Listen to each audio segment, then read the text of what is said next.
Hey everyone, I am coming at you from the art room. It's exciting to be back in here.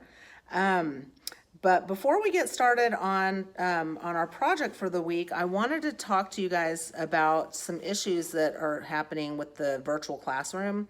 You may have noticed that when you click on some of the links, that it's not taking you to where you are expecting it to. So for example, if you were clicking on how to draw a frog, it might either just say that the link is broken or it might take you to just some random YouTube video. Apparently, Safe YouTube, which is what I use to make a lot of those links, is no longer working. There's nothing I can do about it right now. I'm hoping that it resolves itself, and hopefully that will happen. If not, then I'm not sure what I'm gonna do, but I'm just keeping my fingers crossed that the Safe YouTube starts to work again, because apparently it's not working for anybody. So anyway, I apologize for that, but I just wanted to let you guys know, because I'm sure that you would be wondering what was going on. All right, so our activity this week. Hopefully you watched the videos that were on the link. Those should have been working, about the Chumash Rock Art. We are going to be, you hopefully learned a little bit about Chumash Rock Art and how those people lived in Southern California and they created paintings on cliffs and in caves for thousands of years. The pictures and the videos that you saw, those paintings are thousands and thousands of years old. It's pretty amazing. And the Chumash people liked to paint lots of pictures of people and animals, and also just abstract circles and different designs. So what we are going to do this week is we are going to create our own Chumash abstract painting. So let's get started on that. All right, so for this activity, it's going to be broken up into two parts. The first part, you just need a sheet of, if you have watercolor paper, that would be the best thing to use. Construction paper will work as well. Regular copy paper, it's probably not going to hold up so well. So if you have thicker paper than copy paper, then use that. So I'm going to put these sheets out. These are some examples of, these are Native American symbols, and these are examples of petroglyphs, which are symbols that were found in caves carved into rocks years and years and thousands of years ago.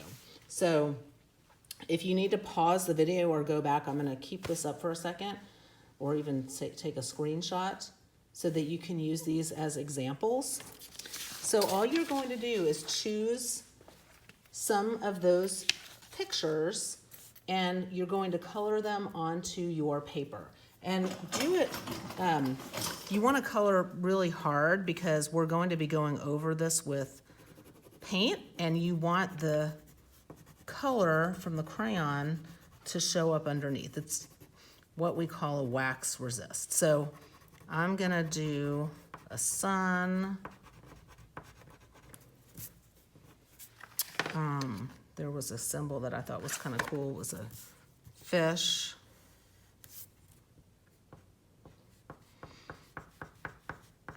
Okay, so I'm going to pause this, and then when I come back, I will show you the next steps. But you're going to fill up your page, and when you're drawing it, I want you to think about an art word called balance. You don't want all of your symbols to be over on this side. You want it to be balanced throughout your paper. So think about that when you are drawing your symbols. Okay, so I finished drawing my symbols on my paper. So the next thing that you're going to do, and unfortunately I had done a demonstration of this, but when I went back to check, I had done it in slow motion. So I am not going to redo it. Instead, I will just show you what I did.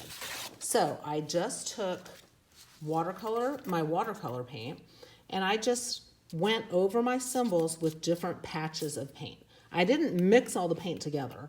I painted a little bit of green here. I overlapped it a little bit with the blue, some orange. So I just chose different colors, but I did them like patchy, okay? So I want you to take your paints now if you have paints. If you don't, then you can just leave the background white, that's fine. And paint over your symbols. And like I said earlier, it's called wax resist because the wax from the crayon is pushing the paint off. All right. All right, so I chose a few of the symbols and I drew them on another sheet of white paper, colored them and cut them out. And now I'm placing them, I'm trying to find a good balance. And I also used a variety of different symbols. Variety is another one of our art words. And now I'm going to glue them down. I think that my balance is looking good here. All right, so the final step is to glue your symbols down on top of the watercolor painting, and then you are done.